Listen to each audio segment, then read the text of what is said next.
Boa noite, meus irmãos, que a graça e a paz do Senhor Jesus esteja com todos nós. Queremos também saudar aqueles que estão nos acompanhando pelas transmissões da igreja, que Deus os alcance nessa noite com a mesma graça que paira sobre nossas vidas aqui neste lugar.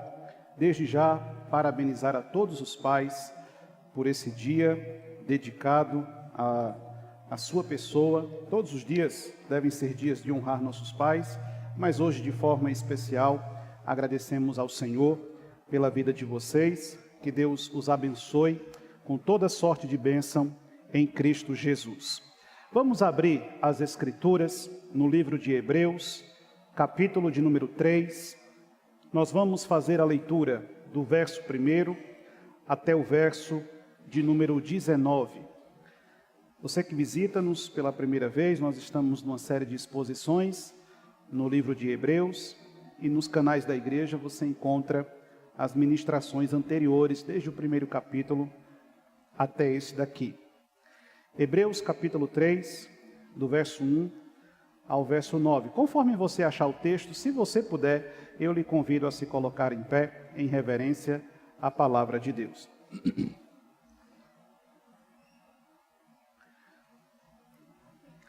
Hebreus capítulo 3, do verso 1 ao verso 19. Assim nos diz o texto sagrado.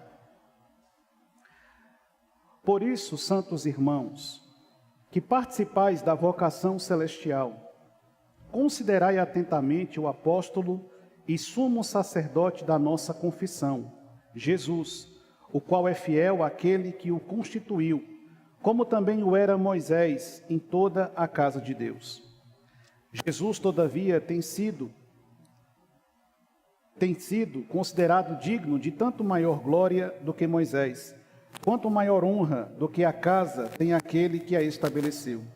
Pois toda casa é estabelecida por alguém, mas aquele que estabeleceu todas as coisas é Deus.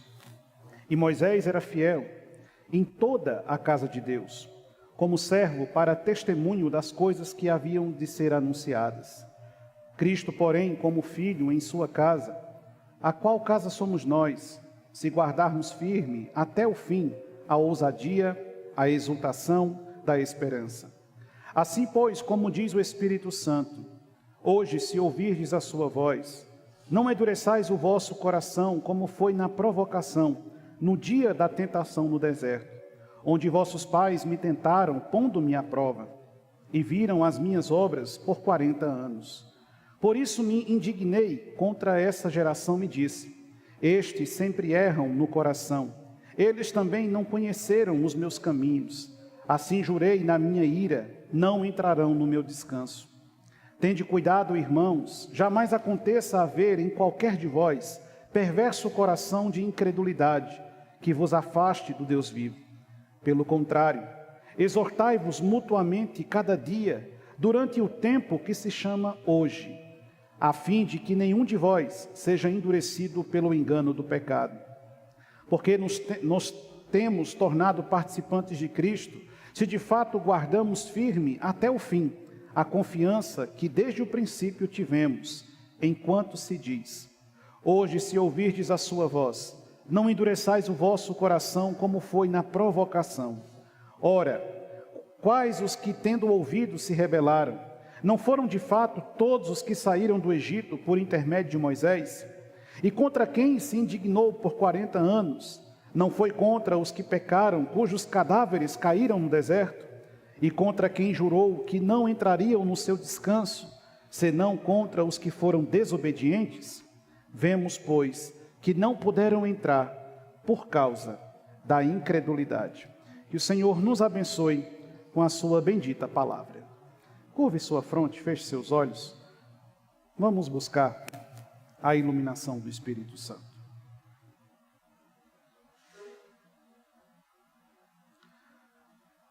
Senhor,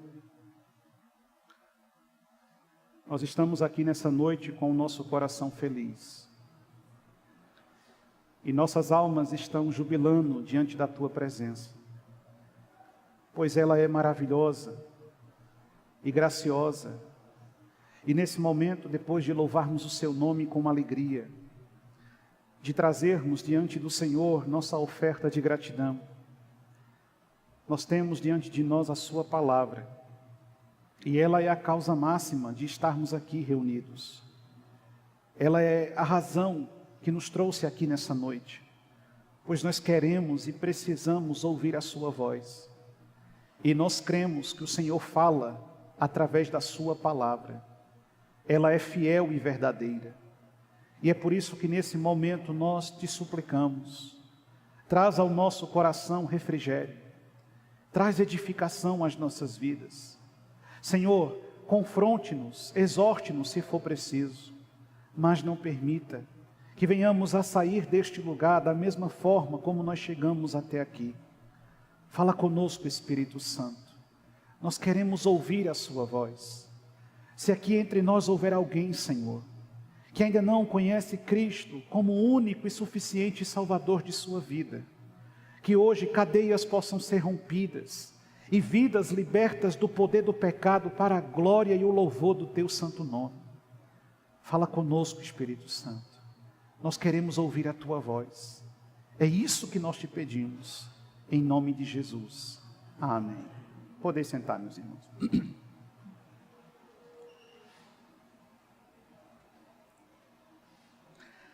Lutando com a ameaça da incredulidade.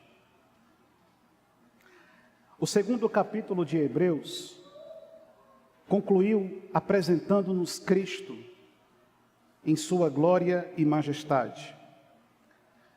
Mas também mostrou-nos o percurso feito pelo Filho de Deus, quando deixou a eternidade, a fim de vir morar neste mundo e no seu estado de humilhação, assumir a nossa condição humana e, identificado conosco, enfrentar o martírio e o sufrágio, o preço elevado que precisava ser pago, a fim de que nossas almas pudessem ser libertas do poder do pecado.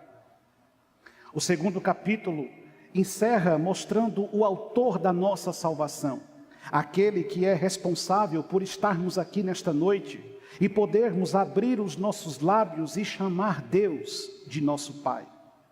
Este Cristo, e somente esse Cristo, que reúne em si todas as condições necessárias para poder assumir essa postura de mediador, a fim de representar-nos diante do Senhor, na condição de um perfeito homem e de um infalível Deus. No terceiro capítulo, seguindo a mesma tônica que inaugura o livro e que será presente em toda a narrativa do texto, o autor aos Hebreus deseja nos apresentar novamente a superioridade de Cristo. Não mais um Cristo que é superior a anjos, como já sabemos.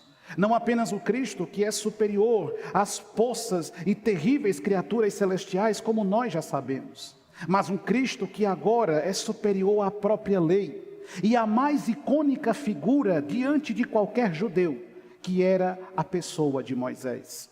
Lembremos do contexto em que essas palavras são escritas e o público para o qual ela é direcionada. O autor aos Hebreus está escrevendo para cristãos que viviam na Judéia, uma comunidade formada por judeus que haviam sido convertidos ao cristianismo por meio do Evangelho, mas que agora começavam a titubear na sua fé, a fraquejar na sua caminhada e, enchidos de dúvidas e inúmeras cautelas, estavam abandonando a comunidade dos santos para regressar aos antigos costumes e às velhas práticas do judaísmo. Quando falamos de judaísmo, não há como deixarmos de mencionar a pessoa de Moisés. Afinal, ele é a figura mais icônica, aquele que foi chamado por Deus, um tipo de Cristo no Antigo Testamento, a quem a lei do Senhor foi entregue, aquele que recebeu a missão dura de conduzir o povo para fora da escravidão e guiá-los até a terra prometida e almejada. Para qualquer judeu que se preze, a figura de Moisés é indelével e não pode simplesmente ser maculada, tamanha é a sua relevância, importância e contribuição para uma boa religiosidade no conceito do Oriente Antigo. Esta igreja está em crise, olhando para Cristo, mas desejando voltar a olhar para Moisés. E um terrível perigo que assolou os dias de Moisés, agora continuava assolando essa igreja, ao qual o autor aos Hebreus está escrevendo. Um perigo perigoso, terrível, que alcança nossa contemporaneidade, que chega até este exato momento e continua cercando-nos a todo momento. O perigo da incredulidade. O perigo de vivermos perto de Cristo, sem realmente acreditarmos em Cristo. O perigo de estarmos no meio da congregação dos santos e não termos um coração que de fato teme ao Santo dos Santos. O perigo de estarmos ouvindo a lei do Senhor e a pregação da palavra do Senhor e ainda assim não termos o nosso coração regenerado e a nossa alma transformada pelo poder do Espírito Santo. O perigo de vivermos em meio ao povo e aos átrios do Altíssimo, mas não o conhecermos como realmente Ele é. O perigo de sermos religiosos, mas termos um coração incrédulo. O perigo de cantarmos sobre o Senhor, mas não vivermos a presença do Senhor. O perigo de orarmos ao Senhor, mas não crermos que o Senhor está nos escutando. O perigo de ouvirmos um sermão expositivo e ainda assim sermos incapazes de ouvir a voz do Espírito falando ao nosso coração. O perigo da incredulidade, que trouxe dias difíceis ao ministério de Moisés e que agora desafiava o ministério de Cristo, e a quem o autor aos Hebreus irá alertar para que nós lutemos contra a ameaça da incredulidade. Você que já é de casa já sabe, você que nos visita, eu gostaria que você deixasse a sua Bíblia aberta em Hebreus capítulo 3, e eu quero percorrer esse texto com você nessa noite, a fim de compreendermos como devemos lutar contra a incredulidade e os perigos que ela traz ao nosso caminho. A primeira verdade que o autor sagrado irá nos propor está justamente no primeiro versículo. E o que é que ele nos disse no primeiro versículo? É a seguinte afirmação que ele faz: por isso, santos irmãos, que participais da vocação celestial, considerai atentamente o apóstolo e sumo sacerdote da nossa confissão, Jesus. O primeiro verso nos traz um alerta e um imperativo. O autor sagrado começa nos desafiando a prestar maior atenção em Jesus. Nós vimos no capítulo 2 que ele é o autor da nossa salvação. E vimos tudo o que ele fez para que nós pudéssemos estar aqui. E agora, diante dessa mesma perspectiva, ele começa o capítulo 3 nos dizendo que nós precisamos considerar. Essa expressão na língua hebraica, considerai, é a mesma utilizada na língua grega e tem o sentido seguinte: é katanoeste na língua grega. E o que é que isso significa? Significa observar atentamente, significa fixar os pensamentos, significa prestar máxima atenção. Ou seja, quando o autor sagrado começa dizendo que nós precisamos considerar, ele está dizendo que nós temos que prestar máxima atenção em Jesus. E que nós temos que dar total devoção a Cristo e fixar os nossos pensamentos em Cristo e em tudo aquilo que Cristo tem realizado em prol das nossas vidas. Quando ele começa dizendo que nós precisamos considerar, ele está dizendo que nós temos que observar com critério minucioso a obra que Jesus fez em prol da nossa regeneração.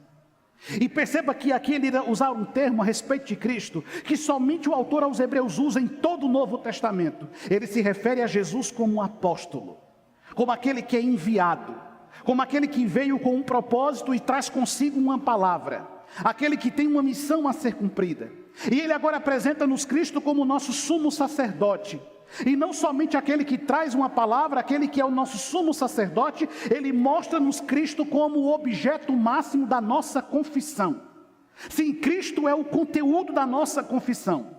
Cristo é a essência da nossa declaração de fé. Cristo é a parte mais central e importante de tudo aquilo que nós cremos. Cristo é a razão de estarmos aqui nessa noite. Cristo é o motivo pelo qual Deus ele tem nos suportado, mesmo com os nossos pecados e transgressões. Cristo é o conteúdo presente no primeiro livro das Escrituras e o conteúdo presente no último livro da Escritura. E do Gênesis ao Apocalipse, toda a Escritura Sagrada fala-nos a respeito de uma única pessoa, a gloriosa pessoa de Jesus Cristo. E a Bíblia diz que nós devemos confessar a Cristo. E quando nós confessamos a Cristo, nós estamos verbalizando com os nossos lábios a maravilhosa razão de nossa existência. E por que nós existimos? A primeira pergunta do Catecismo de Westminster é: para que Deus criou o homem? E a resposta que vem é: Deus criou o homem para o louvor da sua glória e para servi-lo todos os dias de sua vida.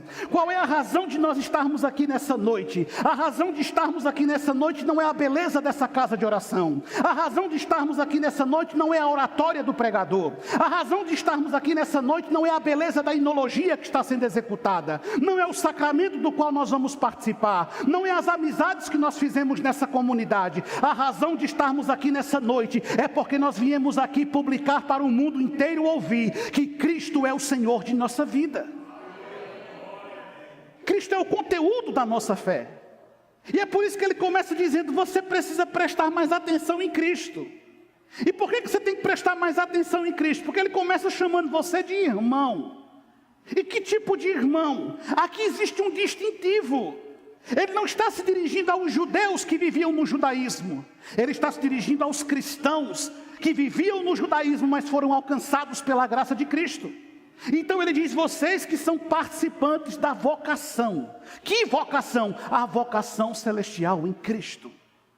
A primeira coisa que eu preciso compreender, a primeira razão que eu preciso perceber, para vencer os perigos da incredulidade, eu tenho que olhar com muita atenção para Jesus. Onde é que nascem as principais heresias no meio do cristianismo? É em torno da pessoa de Cristo.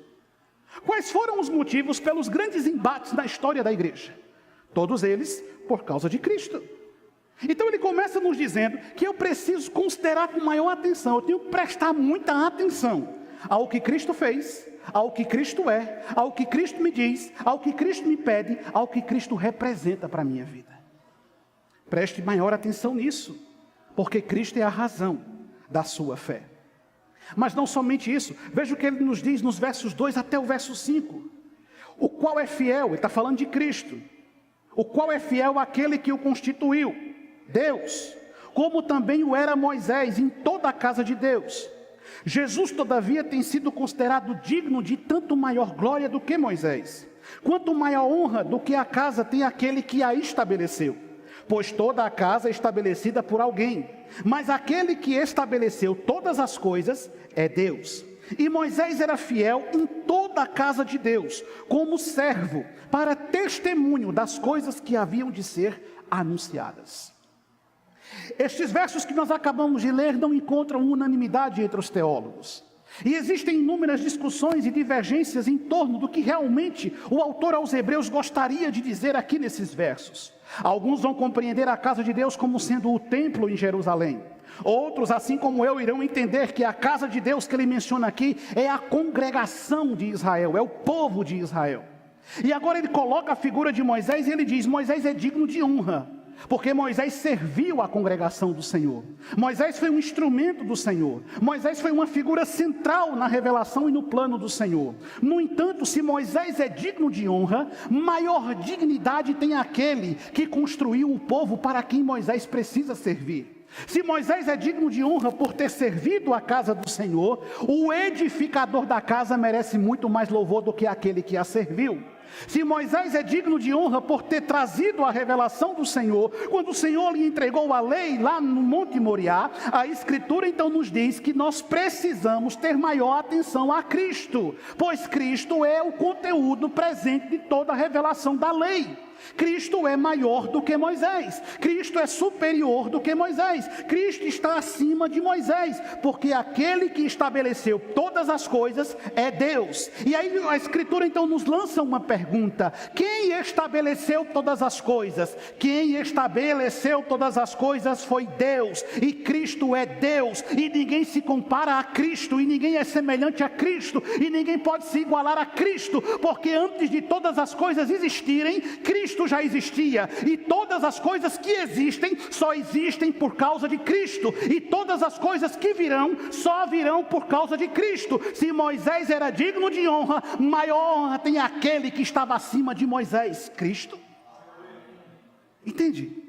Moisés serviu na casa, ele edificou a casa, mas quem está acima da casa é Cristo. E ele então começa mostrando-nos essa verdade, e essa realidade está em plena concordância com o que nos diz Números, capítulo 12, do verso 6 ao verso 8. E o que é que nos diz Números, capítulo 12, do verso 6 ao verso 8?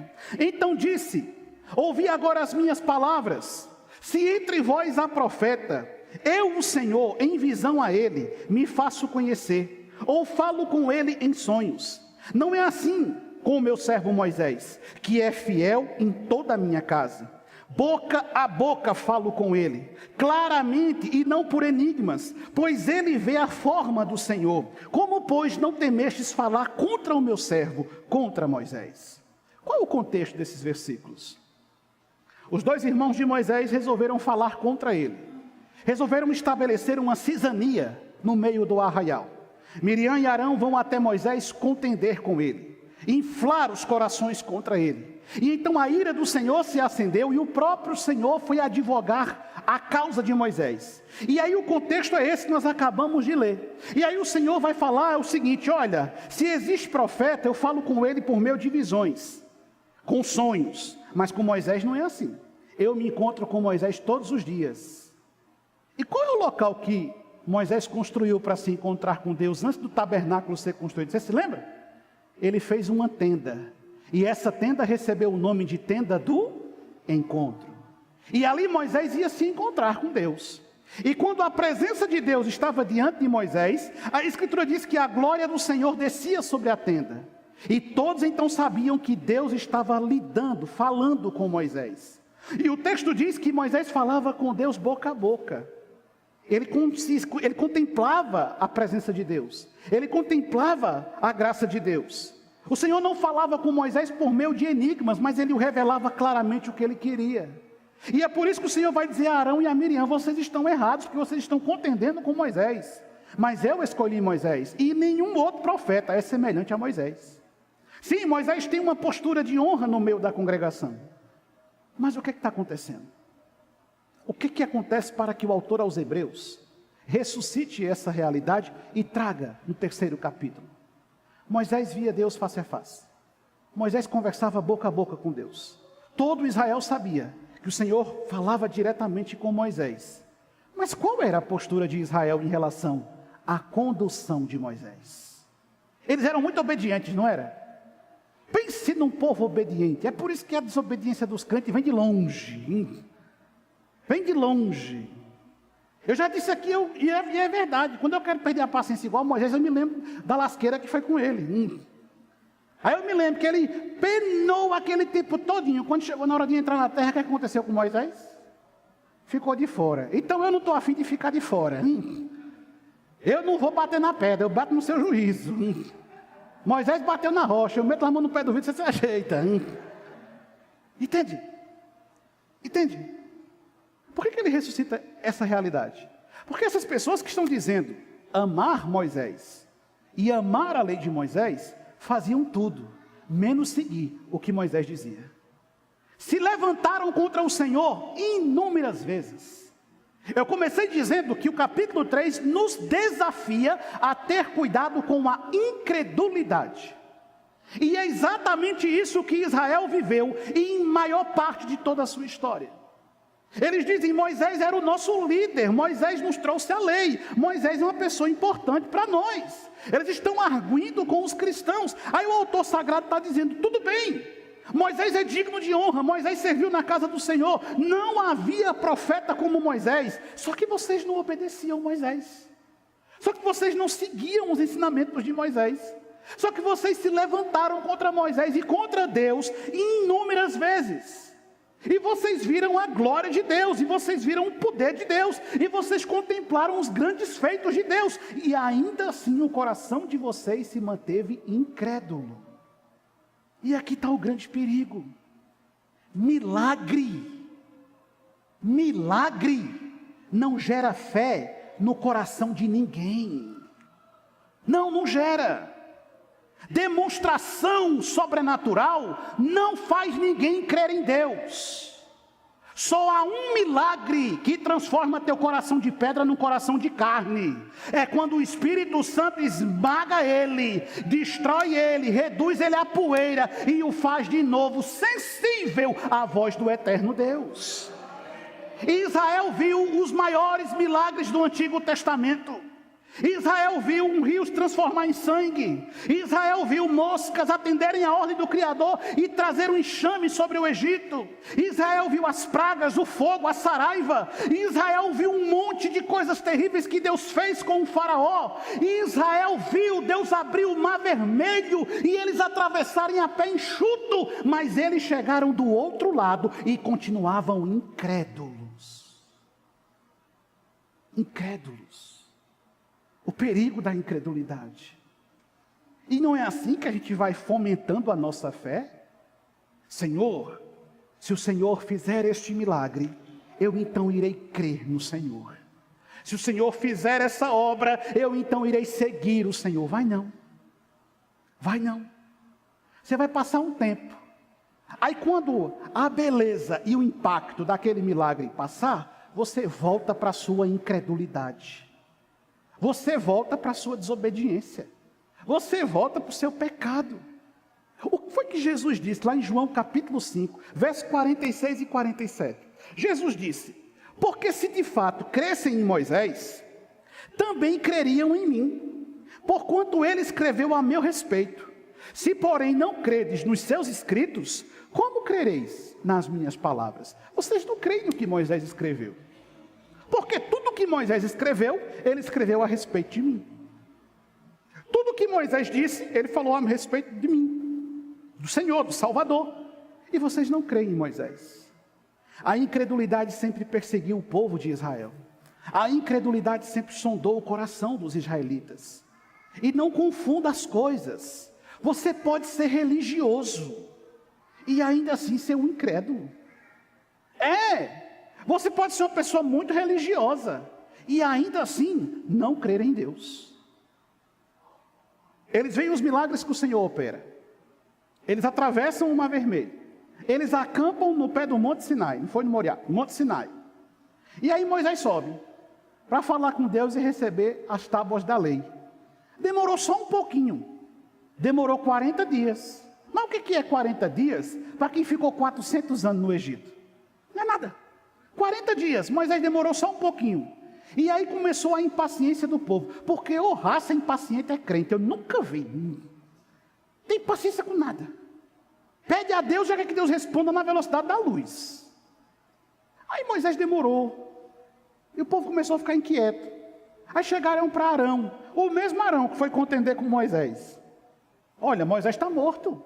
Esse tempo todo, ele já tinha chegado, já tinha mandado uma mensagem. Vamos resolver isso aqui. E o que vocês querem? A gente precisa de um Deus. A gente precisa de um Deus. Tragam o ouro que vocês têm. Pegaram quilos e quilos de ouro. Arão fundiu um bezerro de ouro. Não é sem razão o bezerro de ouro. No Egito antigo havia um animal mágico adorado pelos egípcios chamado boi Apis. De onde foi que eles trouxeram essa religiosidade corrompida? Do Egito. Eles saíram do Egito, mas o Egito não saiu do coração deles. Eles saíram da terra da escravidão, mas a escravidão não saiu da alma deles. E eles então começam a cultuar aquele bezerro de ouro, e de repente Moisés chega. E aí quando Moisés chega, eu acho fantástica a cara lisa de Arão. Ô homem cínico. Pastor, como é que o senhor chama Arão de cínico? Chamo. E quando eu ver ele na eternidade, eu vou dizer: Arão, você era cínico? Por quê? Porque Moisés disse: o que aconteceu aqui? Aí Arão olhou para Moisés: eu não sei, Moisés. Eu joguei o ouro dentro do fogo, saiu esse bezerro. Eu não sei o que aconteceu, o bezerro saiu sozinho do fogo. Olha como ele é cínico. Ele fez o bezerro. Ele não crê em Deus, mas seu coração continua religioso. Aqui está o perigo da incredulidade. Você é religioso, mas você não crê no autor e consumador da sua salvação. E aqui resiste o perigo. Moisés é importante, mas eles escondiam-se atrás da lei de Moisés, sem nunca ter obedecido essa lei. Olha o que diz o verso 6. Cristo, porém, como filho em sua casa, falando da congregação de Israel, a qual casa somos nós, o povo do Senhor, se guardamos firme até o fim a ousadia, a exultação e a esperança. Sim, a casa de Deus é o seu povo. E uma marca reveladora de alguém que resiste ao perigo da incredulidade é trazer na sua alma essas 3 características propostas pelo autor sagrado. A ousadia, para crer em Jesus Cristo, o Cristo desta Bíblia, é preciso ter muita ousadia. É preciso ter coragem para crer em Jesus.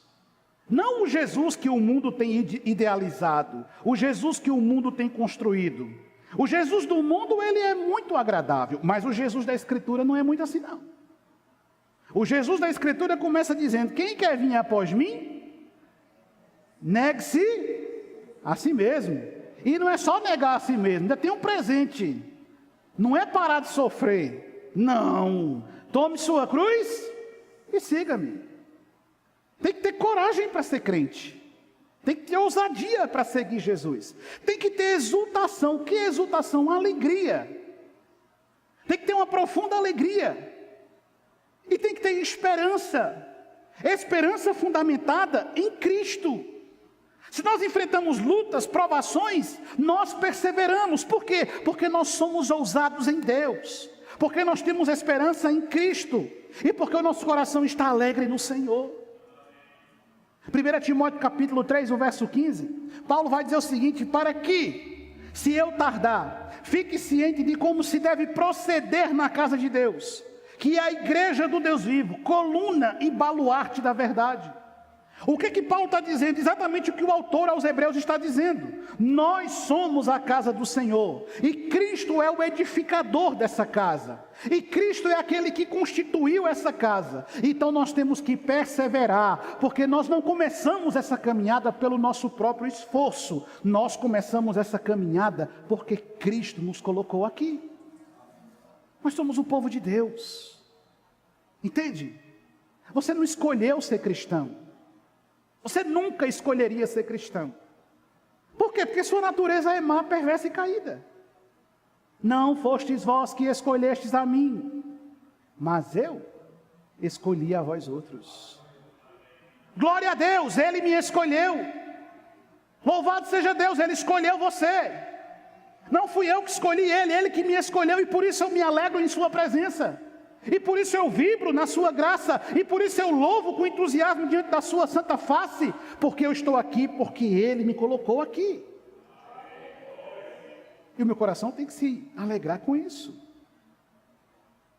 Mas se você perde a alegria no Senhor, se você perde a esperança no Senhor, se você perde a ousadia no Senhor, seu coração se torna um terreno fértil, um solo propício para crescer a incredulidade. Ninguém se desvia do dia para a noite. Ninguém levanta de manhã dizendo: a partir de hoje eu sou um desviado. Não. Não é assim que funciona. Não é assim que funciona. Ninguém chega e diz assim: hoje é meu último domingo na igreja, a partir de segunda-feira eu vou ser uma peste bubônica andando sobre a face da terra. Ninguém faz isso não, de jeito nenhum. Se você vê fazendo, pode ter certeza que não está batendo direito não. Como é que começa a crescer a incredulidade? Quando você perde o amor por Jesus. E não me venha com essa conversa fiada: eu amo Jesus, eu só não consigo gostar da igreja dele. Não. Quem ama o noivo tem que amar a noiva. Quem ama o esposo tem que amar a esposa.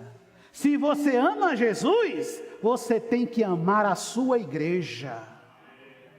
Oh, pastor, mas a igreja é cheia disso, daquilo. E quem é que está dizendo que não é? A gente sabe que é. Ela é cheia de tudo isso. E mais. Só que eu não tenho nada a ver com isso. Quem escolheu a esposa foi Jesus, não fui eu. Eu tenho que amar ela. Quando você começa a perder a ousadia no Senhor, aí você começa a se tornar incrédulo. Quando você vai perdendo a esperança no Senhor, não é a esperança no homem, não é a esperança na instituição, é a esperança em Cristo.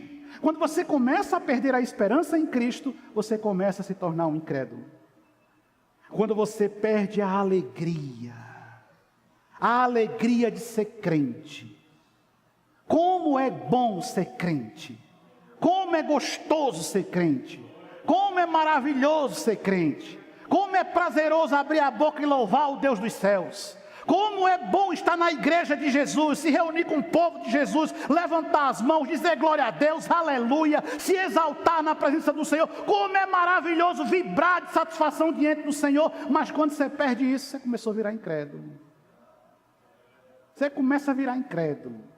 Aí você começa a ficar insuportável. Igual Miriam e Arão. Aí você deixa de vibrar cantando para ficar prestando atenção que a nota desafinou, que errou a letra. Aí, em vez de você fechar o olho e dar glória a Deus, você está prestando atenção em alguém que está do seu lado, que está disperso, voando na maionese. Deixa ele na maionese dele. Você não pode perder a oportunidade de adorar o Senhor. Aí ir à igreja deixou de ser prazeroso, tornou-se um martírio para você. Aí louvar ao Senhor deixou de ser prazeroso. Aí você fica num culto de cara feia, com um bico deste tamanho, parecendo um tucano. Insatisfeito com tudo, reclamando de tudo, moendo com tudo, que o Senhor repreenda o espírito da incredulidade que está alojado em você. E se ele não sair daqui, eu vou até botar a mão na sua cabeça. Ó, que o microfone agora é móvel. Não duvido não que eu vou. Não. Você veio fazer o que aqui? Eu vim adorar a Deus. Eu vim exaltar a Deus.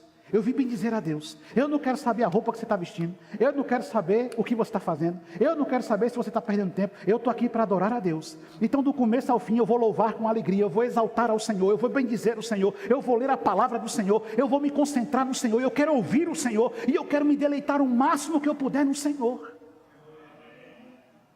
Mas quando você perde a alegria, quando você perde a esperança, quando você perde o amor, você começa a se tornar um incrédulo. É só mais um culto, é só mais uma reunião, é só mais um momento de adoração, é só isso. Seu coração é incrédulo.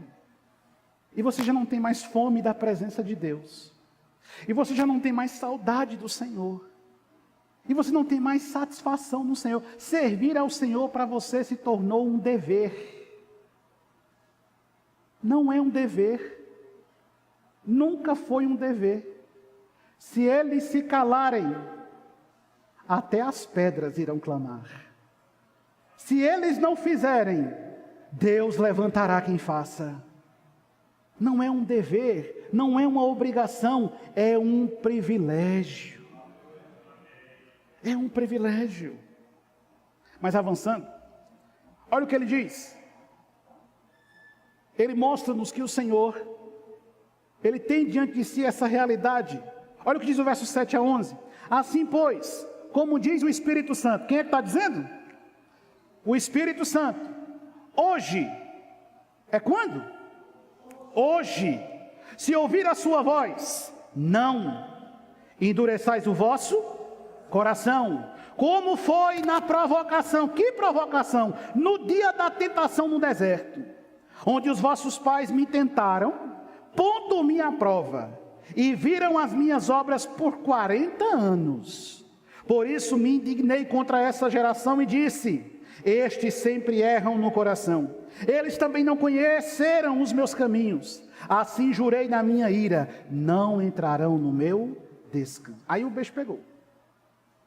Porque você gosta de dizer, Se Deus é por nós, quem será contra nós? Ninguém. E se Deus for contra você? Quem livrará você da ira do Senhor? E se Deus se indignar contra você? Quem poupará você do juízo vindouro? E se Deus ficar insatisfeito com você? Quem livrará você da mão poderosa do Senhor? Para onde você pode fugir da presença do Senhor? A qual homem poderoso você irá pedir abrigo e asilo para fugir da terrível ira do Senhor? Qual a caverna mais sombria e escura na qual você irá se esconder, tentando fugir dos olhos do Senhor? Quem poderá livrá-lo, se Deus for contra você? O que o autor aos Hebreus está dizendo no capítulo 3, do verso 7 ao 11, é o que está escrito em Números, capítulo 14, do verso 21 até o 30. E o que está escrito lá? Porém, tão certo como eu vivo. Era Deus falando. Números 14, 21 a 30. Porém, tão certo como eu vivo, e como toda a terra se encherá da glória do Senhor, nenhum dos homens que, tendo visto a minha glória e os prodígios que fiz no Egito e no deserto, todavia me puseram à prova já 10 vezes, e não obedeceram à minha voz. Nenhum deles verá a terra que com juramento prometi aos seus pais. Sim, daqueles que me desprezaram, haverá. O que Deus estava dizendo? Eles não entrarão na minha terra. E por que eles não vão entrar na terra, Senhor? O Senhor é tão bom. O Senhor é amor. O Senhor é maravilhoso. Por que eles não vão entrar na sua terra, Senhor? O próprio Deus diz, eles já me provocaram 10 vezes. Por que, meu amado? Tudo tem limite. Se você não ouvir os alertas do Senhor, o Senhor fará você ouvir de alguma forma a voz dele. Se você insistir em se rebelar contra Deus e dar vazão à sua incredulidade, você enfrentará o juízo do Senhor. E quem é que está dizendo isso? O verso 7 diz, disse o Espírito Santo. Eles não ouviram Moisés, e por não ouvirem Moisés, ficaram 40 anos peregrinando no deserto. Que dia da tentação foi esse? Lembra-se? Você lembra de tudo que esse povo viu? Esse povo passou fome no deserto? Não. Esse povo foi vencido pelos inimigos do caminho, no trajeto? Não. Esse povo saiu do Egito e saiu muito rico. Esse povo não saiu pobre do Egito, não. Eles foram pobres por 400 anos. No dia de sair do Egito, saíram tudo podre de rico. Leia o Êxodo. O povo do Egito estava tão agoniado para essa raça ir embora, que eles pegavam os seus bens, os seus ouros, as suas criações, e entregavam aos judeus e diziam, vai embora, sai daqui. E o livro diz que eles saíram extremamente abastados do Egito. Extremamente ricos do Egito. Esse povo viu o poder de Deus em todo o trajeto. E quando chega na margem do Jordão, acampados, quando recebem de volta os espias que foram espiar a terra, qual foi o discurso que cresceu no coração daquele povo? Menino, a terra está cheia de quê? De gigante. Está cheio de gigante. Olha, realmente, a gente viu cachos de uva que 2 homens tinham que carregar. Ela realmente tem leite e mel. Só que tem gigante. Como é que a gente vai enfrentar esse gigante? A gente não tem armas suficientes. A gente não tem treinamento bélico adequado. Como é que a gente vai enfrentar os moradores dessa terra? Nós estamos perdidos. É melhor voltar para o Egito. É melhor pedir clemência ao faraó, é melhor procurar outro lugar para a gente ficar, a mesma ladainha desde o primeiro dia. Abandona essa ladainha infeliz, abandona esse discurso medíocre. Nós não andamos pelo que vemos, nós andamos pelo que cremos, e nós temos o Deus único e verdadeiro cuidando da nossa vida, cuidando da nossa vida. Aí fica, aí eu vou morrer, dessa vez eu vou morrer, dessa vez eu vou me acabar, dessa vez é o meu fim. Ó mundo cruel, ó mundo perverso, o universo conspira contra a minha vida, eu vou me acabar agora, é o meu fim, adeus. Dá meia hora, levanta com a safadeza todinha de novo. Não. Não. Eles me provocaram a ira. Eles foram incrédulos. O Deus que abriu o mar vermelho não pode vencer esses gigantes? O Deus que abriu o mar vermelho não pode arruinar os inimigos da terra? O Deus que enviou as pragas do Egito não pode vencer a batalha do seu povo? O autor aos Hebreus está parafraseando o Salmo 95. E o que o Espírito Santo está dizendo para nós? Você não pode deixar que a incredulidade cresça no seu coração. Você não pode deixar que a incredulidade se instale na sua vida. Olha o verso 12 até o 15. Tenha cuidado. Tenha cuidado, irmãos. Jamais aconteça haver em qualquer de vós perverso coração de incredulidade que vos afaste de quem? Que vos afaste do Deus vivo. A sua incredulidade está lhe afastando do Senhor. A sua incredulidade está levando você para longe do Altíssimo. A sua incredulidade está lhe arrancando da igreja. A sua incredulidade está desviando você do caminho da vida e está colocando você na rota da morte. A sua incredulidade está lhe levando para longe de Jesus. Tende cuidado para que o vosso coração não caia nisso. Verso 13, pelo contrário, exortai-vos mutuamente cada dia durante o tempo que se chama quando pela caridade. É agora. Porque tem males que precisam ser cortados na raiz. E ou você arranca a erva daninha no jardim enquanto é cedo, ou ela se espalha feito uma praga. Ou você arranca a incredulidade hoje, ou amanhã você pode não ter tempo. Durante o tempo que se chama hoje, a fim de que nenhum de vós seja o quê? Endurecido, pelo engano de quem? Do pecado. Ah, maldito pecado. Sim, o pecado que diz a você, não, você não é ruim não, esse careca está exagerando. O pecado que diz, não é bem assim não, você é pessoa bacana, você é gente filé, você é gente boa. Não, o pecado que diz, rapaz, você está cansado, você trabalhou demais, fica em casa. O pecado que diz, não tem para que estresse, não se incomode, vá em frente, continue seguindo o seu próprio caminho, porque no fim das contas Deus é bom. O pecado que vai enganando o seu coração. Por quê?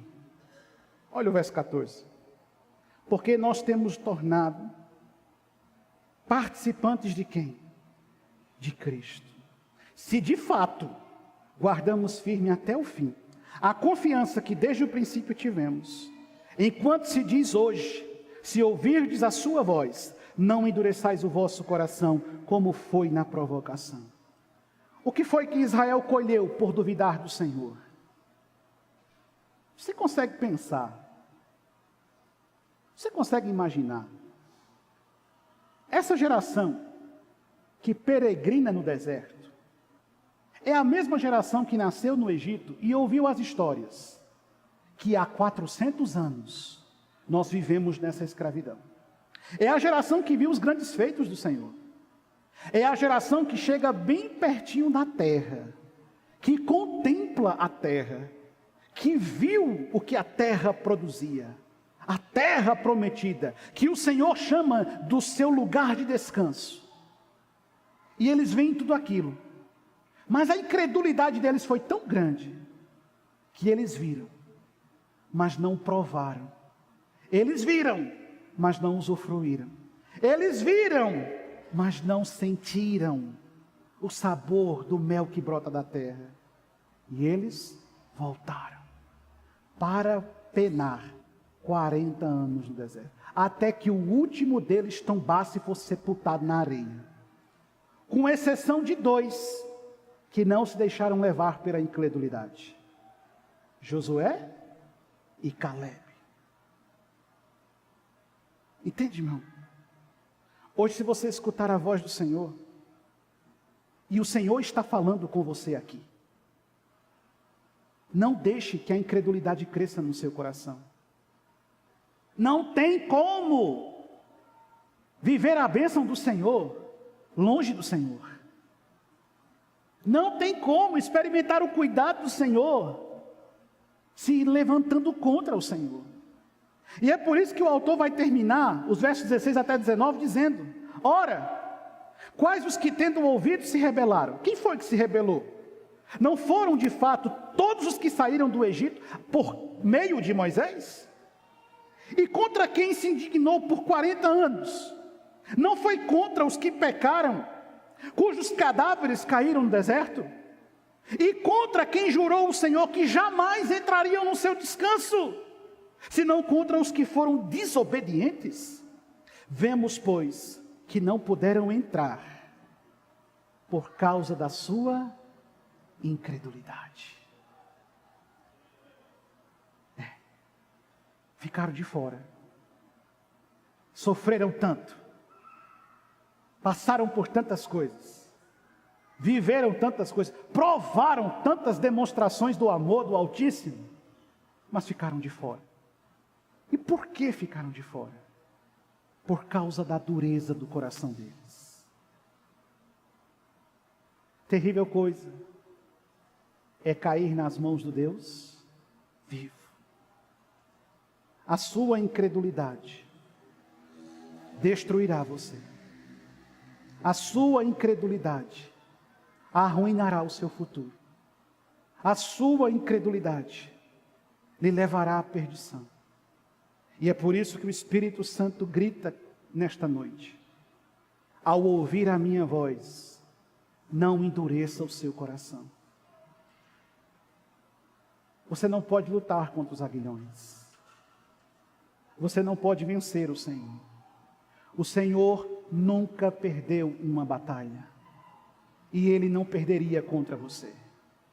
O Senhor nunca foi envergonhado. E Ele não seria envergonhado por causa de você. Então você tem que aprender a confiar no Senhor. E você tem que aprender a acreditar no Senhor com todas as forças do seu ser. E em nome de Jesus você tem que olhar e ver que nesse deserto você não morreu às margens do Mar Vermelho pela força do inimigo. Você passou de pé enxuto. Você precisa ver que você estava preso na escravidão, mas Ele arrancou você da escravidão do pecado com a sua mão poderosa. Você precisa ver que Ele enviou codornizes para satisfazer o seu desejo por comer carne. Ele fez brotar água no meio do deserto para matar a sua sede. Você precisa ver que por mais que a terra tenha gigantes e tenha cidades fortificadas com muralhas imensas, maior é aquele que está conosco do que aquele que está no mundo. Você precisa ver que o Senhor amou a sua vida de uma maneira tal que deu o seu único filho para morrer e salvar a sua vida da perdição. Você precisa ver que por mais que você não mereça, Cristo tem amado sua vida e tem cuidado da sua vida todos os dias. Você precisa ver o quanto o Senhor tem feito por você aquilo que homem algum faria nessa terra. Então não estou pedindo a você que ame instituições, eu não estou pedindo a você que ame líderes religiosos, eu não estou pedindo a você que ame estruturas religiosas, eu estou pedindo a você que ame e creia em Jesus Cristo com toda a força do seu coração. Cristo, esse Cristo que nunca nos faltou, esse Cristo que nunca nos desamparou, esse Cristo que nunca nos deixou por um minuto que fosse à deriva. Não deixe a incredulidade se instalar no seu coração. Por mais que você se decepcione com as pessoas, por mais que você se decepcione comigo, por mais que você se decepcione com um presbítero, com um diácono, com um líder de departamento, por mais que você se decepcione com uma instituição, por mais que você se frustre com a religião, não deixe a incredulidade crescer no seu coração. Não ouça a voz do mundo e o engano do pecado que quer desviar a sua alma para a perdição eterna. Você não pode ser feliz longe de Jesus. Você não pode ser feliz longe de Deus. Você não pode viver longe do Altíssimo. Você não tem como sobreviver separado da misericórdia dEle. Não tem. E se você insistir, a ira de Deus vai se acender contra você. Porque o Senhor não suporta a incredulidade dos homens. Entende? O perigo da incredulidade. Esse terrível perigo da incredulidade que nos cerca, mas com o qual nós temos que lutar com todas as nossas forças. Ame o Senhor com todo o seu coração. Confie nele. Viva por ele. Siga ele. Que Deus te abençoe. Em nome de Jesus. Curve sua fronte. Feche seus olhos.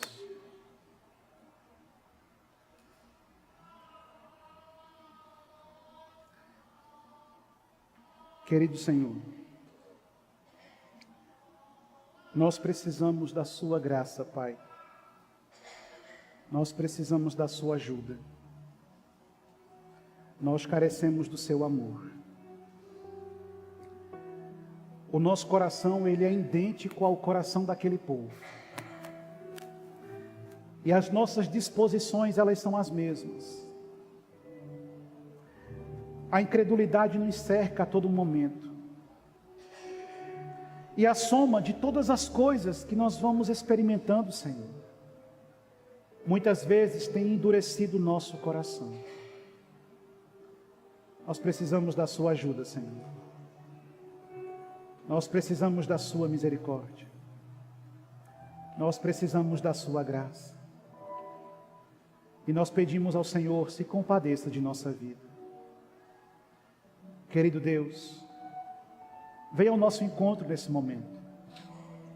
Se existem em nós raízes de incredulidade, se por alguma razão nós temos perdido a confiança no Senhor, que nesse momento o Teu Espírito sopre poderosamente em nosso coração, e o Senhor remova toda e qualquer dúvida que exista em nós, e que haja uma fé inabalável, uma certeza absoluta de que o Senhor está no controle de toda a situação, que o Senhor está dirigindo nossas vidas, e que nada acontecerá sem a Tua permissão.